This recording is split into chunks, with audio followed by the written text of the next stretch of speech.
ವೀಕ್ಷಕರೇ ನಮಸ್ಕಾರ. ನಾನು ರಂಗನಾಥ್ ಭಾರದ್ವಾಜ್. ಸ್ವಾತಂತ್ರ್ಯದ ಸವಿಯುಂಡ 6 ದಶಕಗಳ ಬಳಿಕನೂ ದೇಶ ಮಾತ್ರ ಇವತ್ತಿಗೂ ಕೂಡ 10 ಸಮಸ್ಯೆಗಳನ್ನು ಎದುರಿಸ್ತಾನೆ ಇದೆ.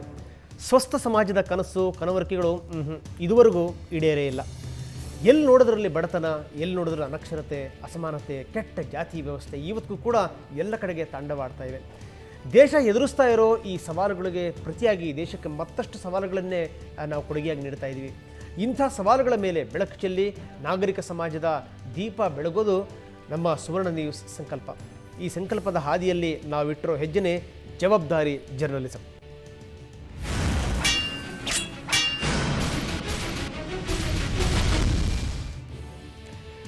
ಜವಾಬ್ದಾರಿ ಜರ್ನಲಿಸಂನ ಒಂದು ಭಾಗವಾಗಿ ನಾವು ಇವತ್ತು ಎತ್ಕೊಂಡಿರುವಂಥದ್ದು ನಕ್ಸಲ್ ಸಮಸ್ಯೆಯ ಬಗ್ಗೆ.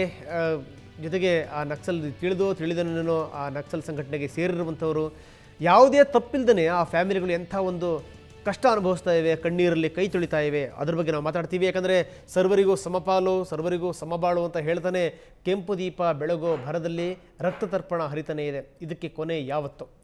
ಅಷ್ಟಕ್ಕೂ ಬಂದೂಕು ಹಿಡಿದವರು ಏನಾದರೂ ಅವರು ಬದುಕು ಕಟ್ಟಿದ್ರ, ಬೇರೆಯವ್ರಿಗೆ ಬದುಕು ಕಟ್ಟಿಕೊಟ್ರ, ತಮ್ಮ ಬದುಕನ್ನು ಕಟ್ಕೊಂಡ್ರ ಅಥವಾ ತಮ್ಮ ಬದುಕನ್ನೇ ಕಳ್ಕೊಂಡ್ಬಿಟ್ರ? ಇದೆಲ್ಲದರ ಮೇಲೆ ಬೆಳಕು ಚೆಲ್ಲಲಿದೆ ಇವತ್ತಿನ ವಿಶೇಷ ಕಾರ್ಯಕ್ರಮ ನಕ್ಸಲರ ನೆರಳಾಟ. ಇದು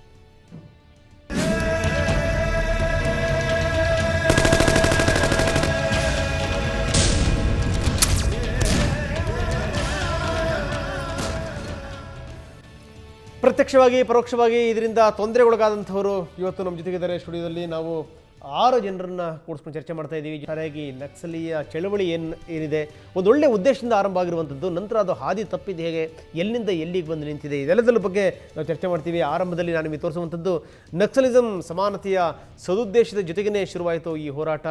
ಇವತ್ತು ರಕ್ತಸಿಕ್ತ ಇತಿಹಾಸವನ್ನು ಹೊದ್ದು ಕೂತ್ಕೊಂಡಿರುವಂಥದ್ದು. ನಕ್ಸಲೀರು ಹಾಗೂ ಪೊಲೀಸರ ನಡುವಿನ ಸಮರದಲ್ಲಿ ಸಾವಿರಾರು ಜನ ಅಮಾಯಕರು ಕೂಡ ಪ್ರಾಣ ಕಳ್ಕೊಂಡಿದ್ದಾರೆ. ಈ ನಕ್ಸಲ್ವಾದ ತನ್ನಷ್ಟಕ್ಕೆ ತಾನಿದ್ದ ಪಶ್ಚಿಮ ಘಟ್ಟಗಳ ತಪ್ಪಲನ್ನು ಕೂಡ ಪ್ರವೇಶ ಮಾಡಿಬಿಡ್ತು. ಹಾಗಾದರೆ ಪಶ್ಚಿಮ ಘಟ್ಟಗಳಿಗೆ ಇದು ಬಂದಿದ್ದು ಹೇಗೆ, ನಮ್ಮ ರಾಜ್ಯ ಕೂಡ ಈ ಆತಂಕಕ್ಕೆ ವೇದಿಕೆಯಾದದ್ದು ಹೇಗೆ, ಅದರ ಹಿಂದಿನ ಕಾರಣಗಳೇನು, ಬನ್ನಿ ನೋಡೋಣ.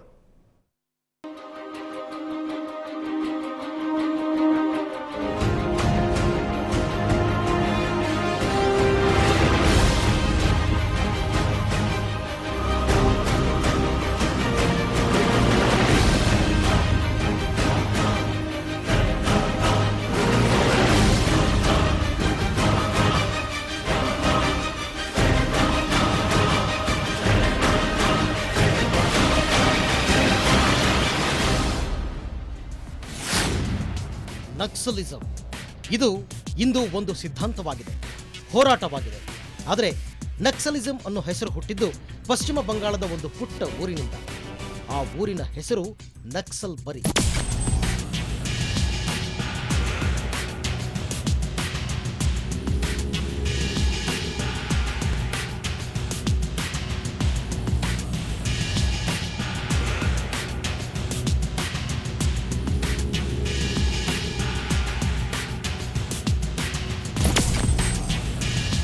ನಕ್ಸಲ್ಬರಿ ಗ್ರಾಮದ ಸುತ್ತಮುತ್ತ ಭೂಮಾಲೀಕರ ವಿರುದ್ಧ ಭೂಮಿ ಇಲ್ಲದವರಿಗೆ ಭೂಮಿ ಕೊಡಿ ಅನ್ನೋ ಹೋರಾಟ ಶುರುವಾಯಿತು.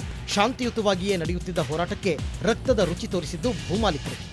ಹೋರಾಟ ನಡೆಸುತ್ತಿದ್ದ ಬುಡಕಟ್ಟು ಜನರ ಭೂಮಾಲೀಕರು ಕಳಿಸಿದ್ದ ಶಸ್ತ್ರಸಜ್ಜಿತ ದಂಡು ದೌರ್ಜನ್ಯ ಎಸಗಿ ಹೋಯಿತು. ಬುಡಕಟ್ಟು ಜನ ತಿರುಗಿ ಬಿದ್ದರು. ಭೂಮಾಲೀಕರ ದೌರ್ಜನ್ಯಕ್ಕೆ ರಕ್ತ ಕ್ರಾಂತಿಯ ಉತ್ತರ ಕೊಟ್ಟರು. ಹೋರಾಟ ಹತ್ತಿಕ್ಕಲು ಬಂದ ಪೊಲೀಸರು ರೊಚ್ಚಿಗೆದ್ದಿದ್ದ ಬುಡಕಟ್ಟು ಜನರ ದಾಳಿಯಲ್ಲಿ ಹತರಾದರು. ಭಾರತದಲ್ಲಿ ತಲೆ ಎತ್ತಿತ್ತು ನಕ್ಸಲಿಸಂ ಚಳವಳಿ.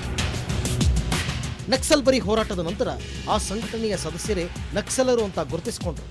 1967 ಮೇ 25ರಂದು ಉದಯಿಸಿದ ಸಮಾನತೆಗಾಗಿ ಸಮರ ಎಂಬ ವಾದ ದೇಶವ್ಯಾಪಿ ಗಮನ ಸೆಳೆಯಿತು. ಮಾವೋವಾದಿಗಳು, ನಕ್ಸಲೈಟ್ಗಳು ಎಂದೆಲ್ಲ ಕರೆಯಲ್ಪಡುತ್ತಿದ್ದ ಇವರಿಗೀಗ ಕೆಂಪು ಉಗ್ರಗಾಮಿಗಳು ಅನ್ನೋ ಪಟ್ಟವು ದಕ್ಕಿದೆ. ಪಶ್ಚಿಮ ಬಂಗಾಳದಲ್ಲಷ್ಟೇ ಬೇರು ಬಿಟ್ಟಿದ್ದ ನಕ್ಸಲ್ವಾದ ಈಗ ಇಡೀ ದೇಶದಲ್ಲಿ ಹಬ್ಬಿದೆ. 80ರ ದಶಕದಲ್ಲಿ ನಕ್ಸಲ್ ಸಂಘಟನೆಗಳ ಸಂಖ್ಯೆ 30ಕ್ಕೂ ಹೆಚ್ಚಿತ್ತು. ದೇಶದೆಲ್ಲೆಡೆ 30,000ಕ್ಕೂ ಹೆಚ್ಚು ನಕ್ಸಲರಿದ್ದರು.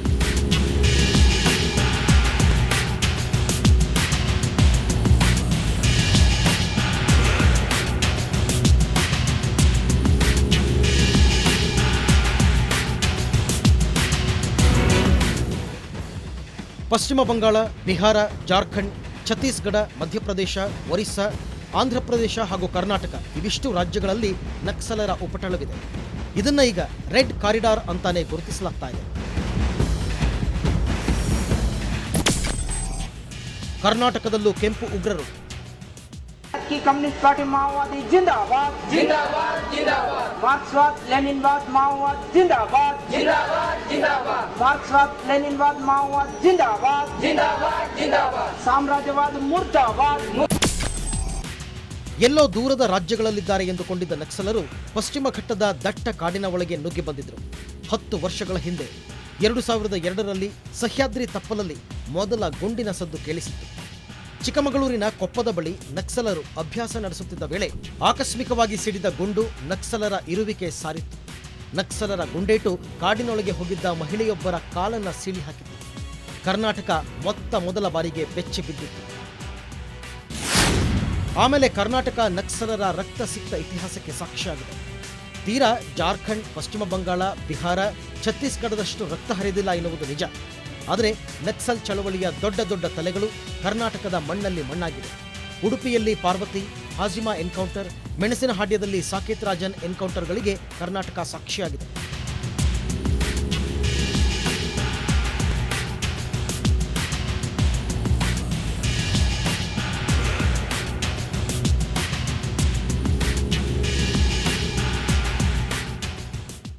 ನಕ್ಸಲರು ಮಲೆನಾಡಿನ ಭಾಗದಲ್ಲಷ್ಟೇ ಅಲ್ಲ, ಬರದಿಂದ ಕಂಗೆಟ್ಟ ಬಯಲು ಸೀಮೆಯಲ್ಲೂ ಹಿಡಿತ ಹೊಂದಿದ್ದಾರೆ.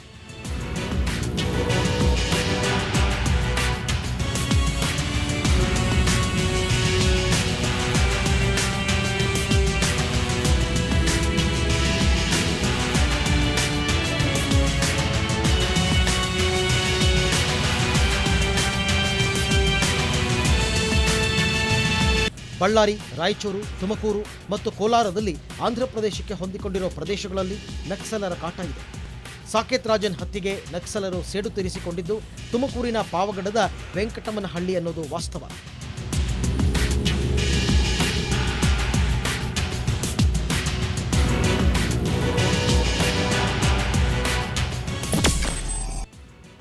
ಕರ್ನಾಟಕದಲ್ಲಿ ಶಿವಮೊಗ್ಗ, ಚಿಕ್ಕಮಗಳೂರು, ಉಡುಪಿ, ರಾಯಚೂರು, ತುಮಕೂರು, ಕೋಲಾರ ಹಾಗೂ ಬಳ್ಳಾರಿಯಲ್ಲಿ ನಕ್ಸಲರ ಹೆಜ್ಜೆ ಗುರುತಿದೆ.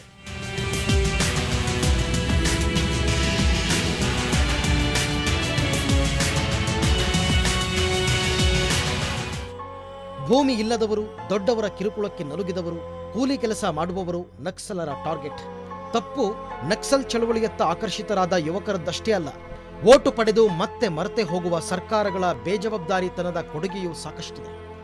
ಬದುಕು ಸರಿಪಡಿಸಿಕೊಳ್ಳೋದಕ್ಕೆ ಬಂದೂಕು ಹೊತ್ತವರಿಗೆ ಸಿಕ್ಕಿದ್ದು ನೆಮ್ಮದಿಯಲ್ಲ ಅನ್ನೋದು ಕಟು ವಾಸ್ತವ. ಈಗ ನಕ್ಸಲರು ಹಾದು ಹೋದ ಹಾದಿಯಲ್ಲಿ ಪೊಲೀಸರ ಬೂಟಿನ ಸಪ್ಪಳ ಕೇಳಿಸುತ್ತಿದೆ. ಅತ್ತ ನಕ್ಸಲರು, ಇತ್ತ ಪೊಲೀಸರು. ಅಭಿವೃದ್ಧಿ ಅನ್ನೋದು ಮಾತ್ರ ಇಂದಿಗೂ ಮರೀಚಿಕೆ.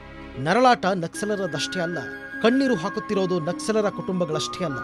ನಕ್ಸಲರ ಹೆಜ್ಜೆ ಗುರುತಿಗೆ ಸಾಕ್ಷಿಯಾದವರ ಕಣ್ಣಲ್ಲೂ ಕಣ್ಣೀರು ಜಿನುಗುತ್ತಲೇ ಇದೆ.